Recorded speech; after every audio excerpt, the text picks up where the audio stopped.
Okay, magpapalit tayo ng inner barrel ng double bell BSR 10 6.0 na to. Papalitan natin yung stock natin na inner barrel.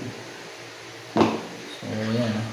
Pang ano to, ang bibili nyo hindi AEG, pang GBBR. Yun ang fit dito. Tapos 455mm yung haba. Alam ko mas mahaba to ng 1mm sa stock. Okay, so testing na natin. Kabit na natin. Excited na tayo mga boss. Mga tools natin. Madali lang magpalit ito ng ano.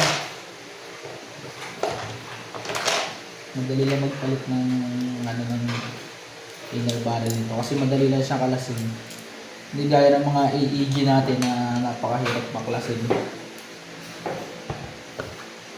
Ito, dalawang screw lang yan dito. Alisin muna natin magasin pala. Dalawang screw lang yan dito. Tanggal na yan. Napakadali mag-maintenance ng ganito.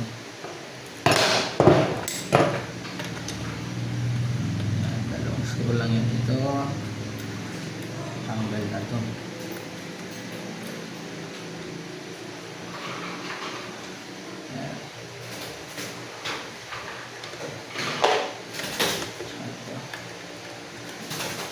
Pwedeng tanggalin mo siya sa unahan, pwede rin huhugutin mo sa outer body. Yung mga pwede mong gawin. Tanggal na ba? Tanggal na siya. Okay, tanggal sa gilid.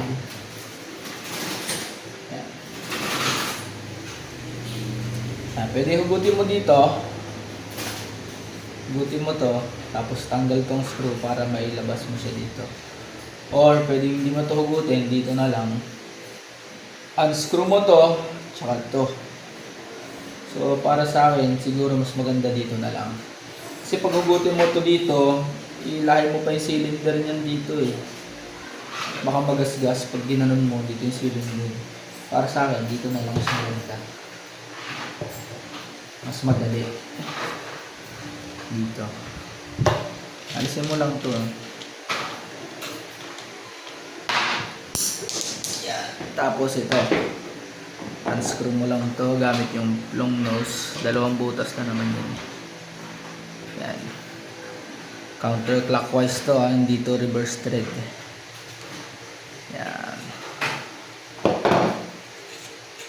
Yan. Para sa akin mas madali dito kaysa doon.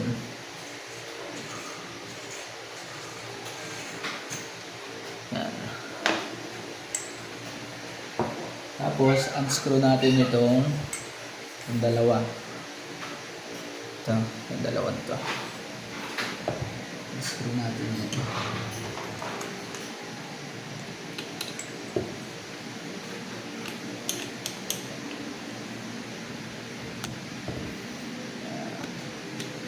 Tapos may hila na natin ito. Tatlong screw pala to kasi yung screw pa nung sa half up. Alisin mo din yan eh. Okay.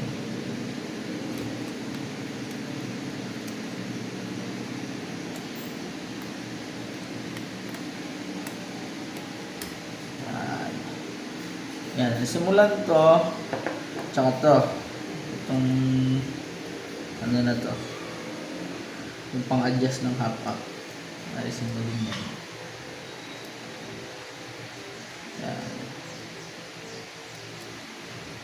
Yan ito. Pag nalis mo na to, pwede mo na hugutin dito yung buong ano. Yan. Mas maganda, mas ano para sa akin ha. Mas okay sa akin. Kaysa yung hugutin ko pa tong outer barrel. Pag ibalik mo, mas maganda siguro pag ibalik, i-atras mo na to. Itong cylinder. Bale, may na natin problemahin yan pagbalik. Okay. Kakalasin natin yung hop up. Ito. Baklasin natin ito. Alisin muna natin ito. Atras natin yan. Kakalasin natin ito mga ito.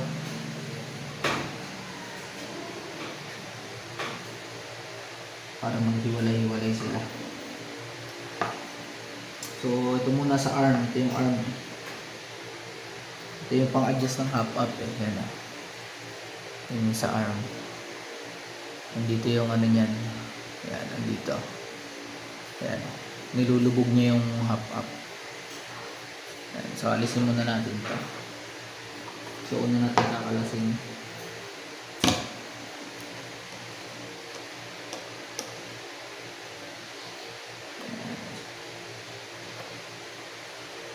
Tandaan niyo yung mga tornilyo nito. Baka mamaya magkapalit-palit. Bagay, iba naman yung tornilyo niya. Tapos itong dalawa sa gilid para sa half up arm. Ayan. Ito. Yan, tatlo yan. So pag naalis mo yan, maalis mo na ito. Yan, nahihiwalay mo na siya. Tapos ito naman, ito. Nahihiwalay mo na rin siya. Kailangan.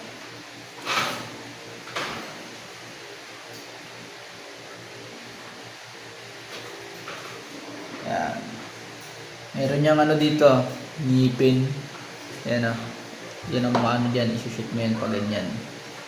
Para maalis mo. Kasi baka hilahin mo lang, mabunot mo tong ngipin na to. Yan o, maputol yan. Problem. Okay, tapos, yan na, ito yung pinakang arm niya. Yan, ito yung pinakang arm niya. So, wala siya ng pinakang backing, knob. Ito na yung pinakang knob niya. Yan yung tumutulak. Yan na yan. Okay, so alisin natin. Screw, tatlong screw ulit. Tapos ma-access na natin yung knob. Isilipin na rin natin yung knob. So ako, hinihiwalay ko yung screw nito baka kasi hindi pare-pareho to eh. Pagka first time nyo magkakalas, iwalay nyo yung mga screw pag hindi nyo kabisado kasi mamaya hindi pare-pareho. Magkakalahok-lahok yan. Hindi mo na malaman kung alin ang screw nung para doon. Ayan, magkakaiba siya ng screw. Kaya mong paghahalo-haluin mo. Okay. Ayan. So, ito yung sa half up na body. Ito naman yung sa plastic. So, yan. Ayan, pag-gas mo yan, may spring tong ano. Ayan. May spring to kasi baka mawala nyo yung spring. Yari. Yan ang spring yan. May spring yan dyan. Ito yung tumutulak sa ano para hindi siya yan ang paganyan yan. Yan paganyan yan. Okay, so alisin muna natin yan. Yan, para lang makita natin. Dapat ito naka-face palabas ito. Ito yan, naka-face sa labas yan ng half up chamber. Hindi pa loob, baliktad yan pag binalik mo. Kailangan sa labas. Ganyan. Okay, so papalit na tayo ng inner barrel. So ito yung stock inner barrel. So hugutin natin yung backing. Yung backing nito is yan same lang sa ang pipiliin nyo kung magpapalit kayo yung backing sa GBB. Hindi AEG GBB. Yan. So, hugutin lang natin yan. Okay. Dahan-dahan. Kasi baka mapunit nyo pagka nila nyo. Kailangan dahan-dahan na pag-alis nito.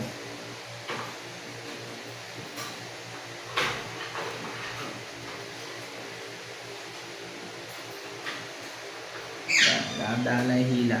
Ayan na. Maalis nyo na siya. Ang daming glue nung ano niya eh. Kaya siguro yung backing ko pangit. Ang dami niya mga glue. Dito pa naman dumadaan yung linisan nga natin. Huwag nyo ito lalagyan ng silicone grease kasi linis lang yun ng tuyo.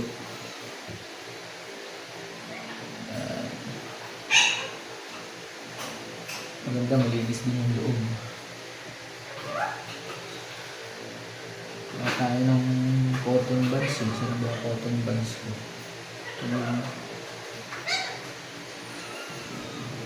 Ito na lang sa panglinis natin. Gusto na natin. Maganda kasi malinis ko dito. Ingatan nyo huwag mapunit yung kasi pag napunit to wala kayong pamalit. Problem yun. Yun ang dumi yun. Ang dami ng mga grease. Ang dami ng mga low excess grease sa factory. Yan.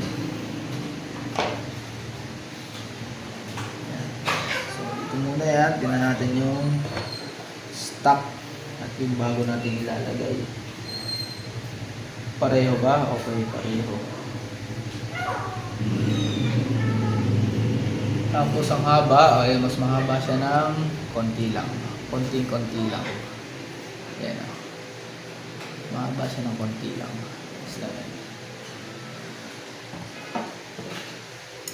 Tapos, check nga natin kung hindi kung lusot yung Kasi baka mamaya yung iba mali sukat, hindi lusot yung bibis. Ay! Alam. Dapat lusot dito yung bibis. Hindi sobrang sikip. Kailangan natin ng isang bibis.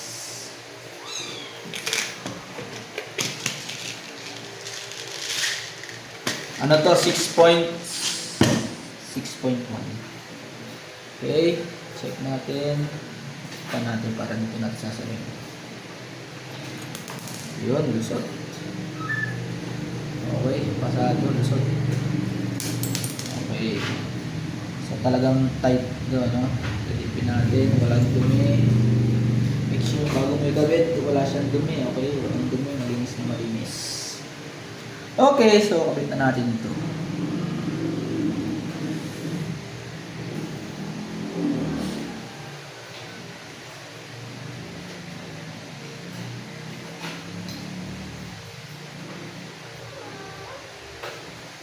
So, itatapat mo lang yung may guhit. Meron ditong may guhit eh. Saan yan? Yan, ito. May guhit yan. May guhit din to. Itatapatin mo lang siya. Ayan. Ayan.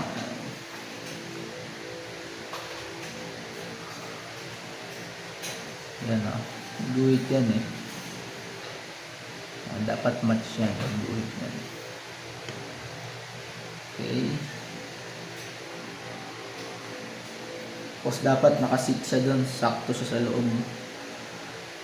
Dapat sakto siya sa loob. Okay. Dapat sakto yan sa loob. Saan yung phone natin? Minsan nilano ko ng cellphone. Nalagyan natin ng ilaw, cellphone. Yan. Sinisilip ko ng cellphone minsan kung nakalapat na ba. Okay, lapat na siya. Okay. Dapat hindi siya tabingi para pag yung half up tumalab na yung half up. Hindi siya tabingi. Ayan o. Pwede mo siyang ganyanin para ma-check mo kung tatabingi ba siya. Diba? Kailangan ano yan, flat. Okay. Tingin ko okay na to.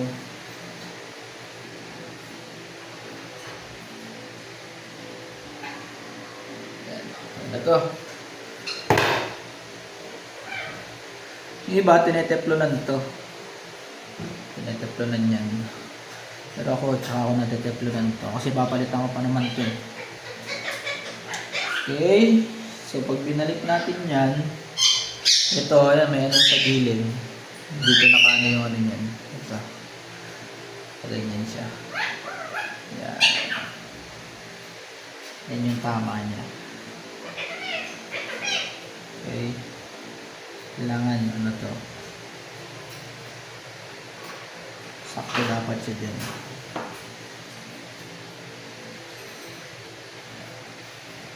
Yan. Dapat yan. Tapos ito facing sa labas. Dito na tayo magbuo sa kabila. Yan. Ganyan dapat yan. Facing sa labas.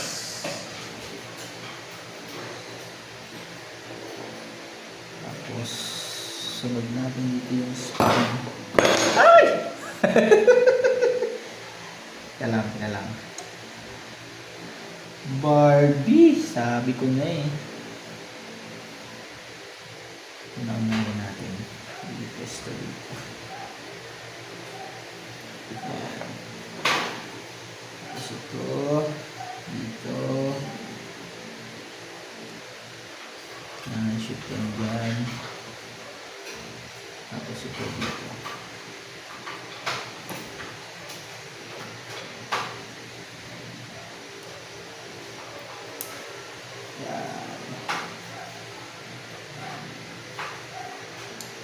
Okay. Ganyan na dapat. Kasi ito, kailangan magtama itong dalawa.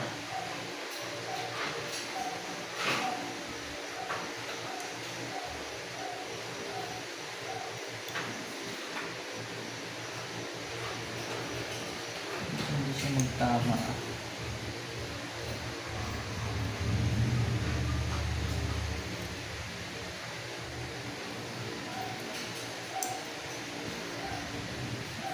Ganyan yan.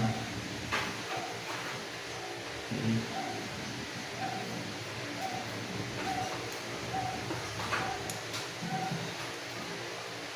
Pilitin natin kung tayo magtama. Kailangan na. Dapat kasi ito. Check na yan dito.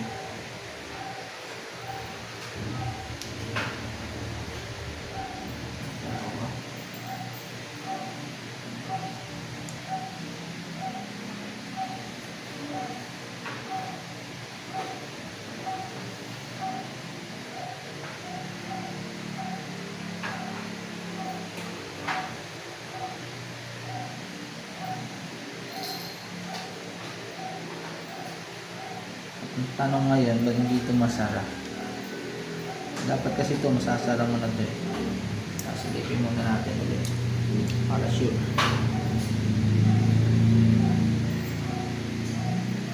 Okay. Sabihin, umikot yung ano niya.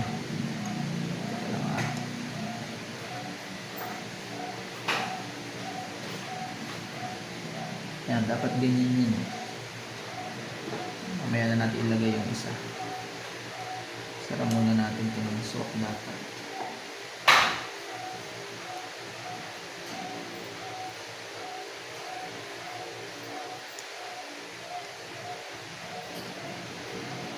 Sabihin itong kabila hindi siya tumatama dito.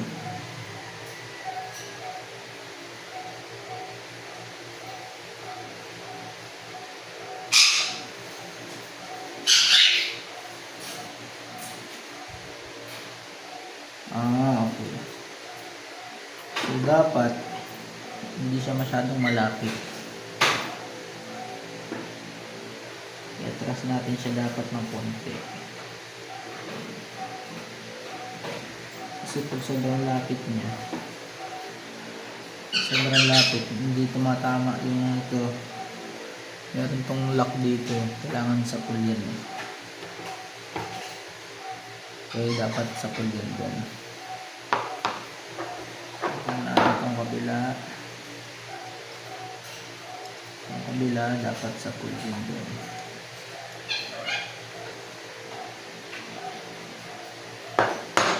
Sabihin, adjust pa natin. Kasi dapat sobrang lapit. Sabihin, dito lang dapat siya sa may kaya hanggang dito lang siya dapat. Hanggang dito lang siya dapat sa may neck yan eh. Kaya hanggang doon lang siya. Hindi siya didiretso. Hanggang doon lang siya sa may neck. Check natin kung tama na. Sa may neck.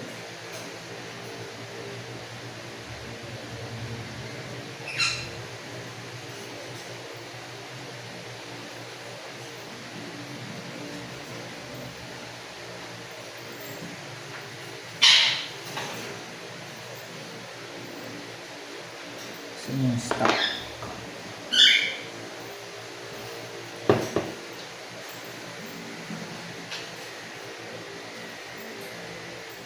Yan, dapat pareho to eh. Ito, dapat pareho to ng tama.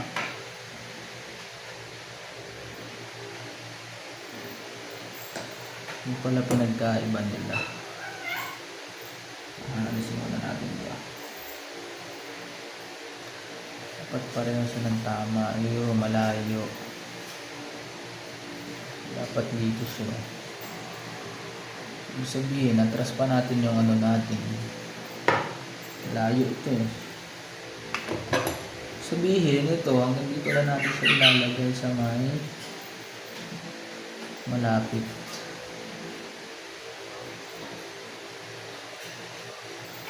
Yan, hanggang dyan lang.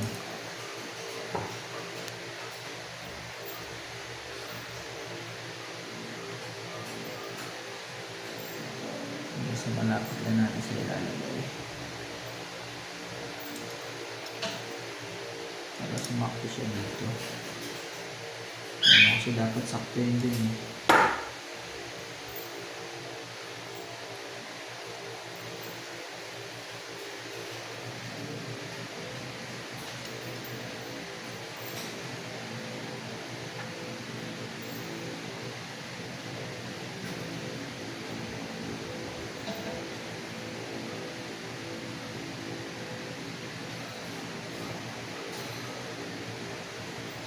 Natin kung masasara. Pag hindi pa rin siya masasara ay talagang problem.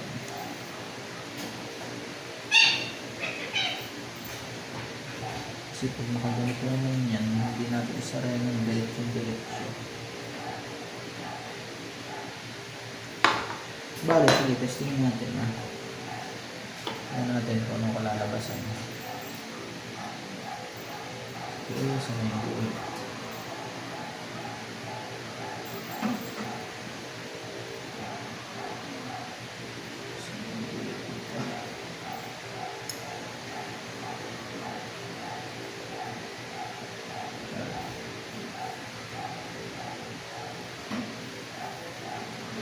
Tingnan natin.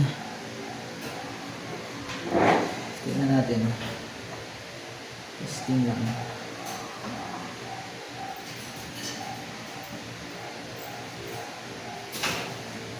Kailangan pa natin modify yan. Hindi mag-modify na lang tayo. Pero kung hindi na, okay na. So, higa mo lang yan din. Mas madali.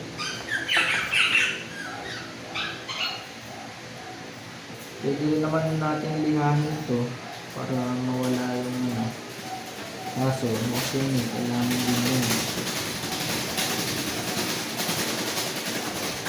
Testing.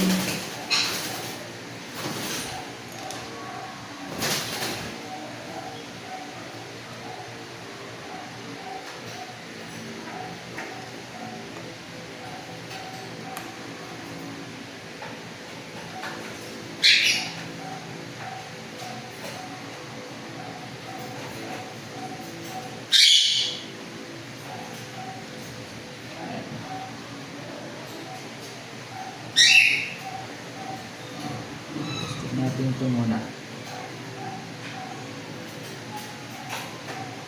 Okay, at pag pinrest natin ito, bababa yung hapa. Bababa. Okay, testing muna. Ito muna tayo. Balik natin yung screw.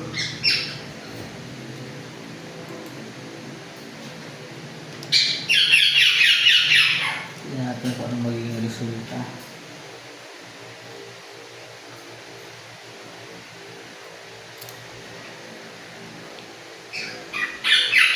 Let's see.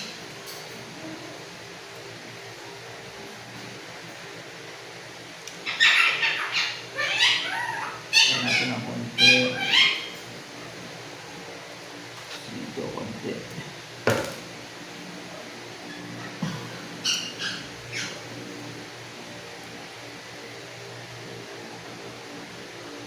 Layo yung ano niya eh.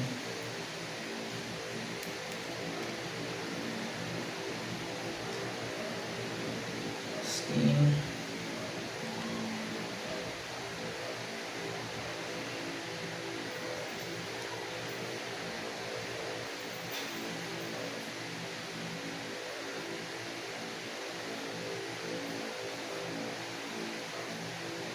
Tapos yung isa dito. Sa gitna.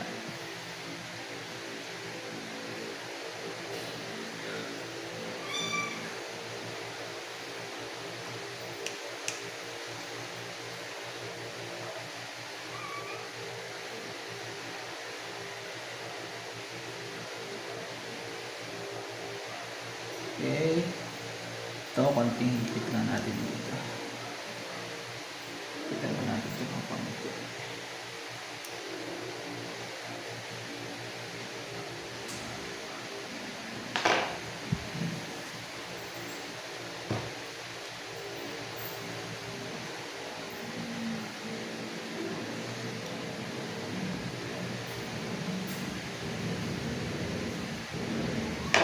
Okay. Pasok ba ito dito? Pasok.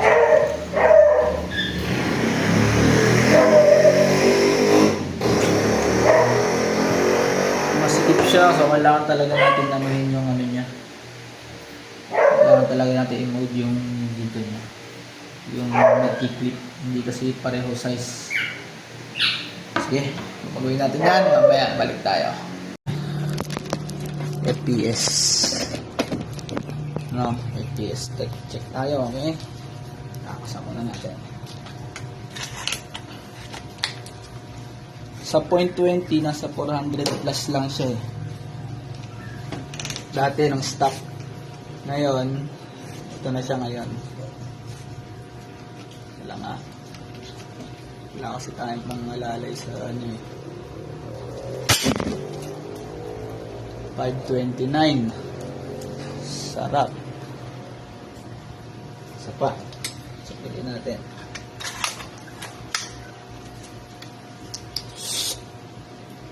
Sapitin tayo. Taas natin para sure na safe. 527. Okay. Di hawak lang yung ano natin eh, pang chrono eh. 527. Next is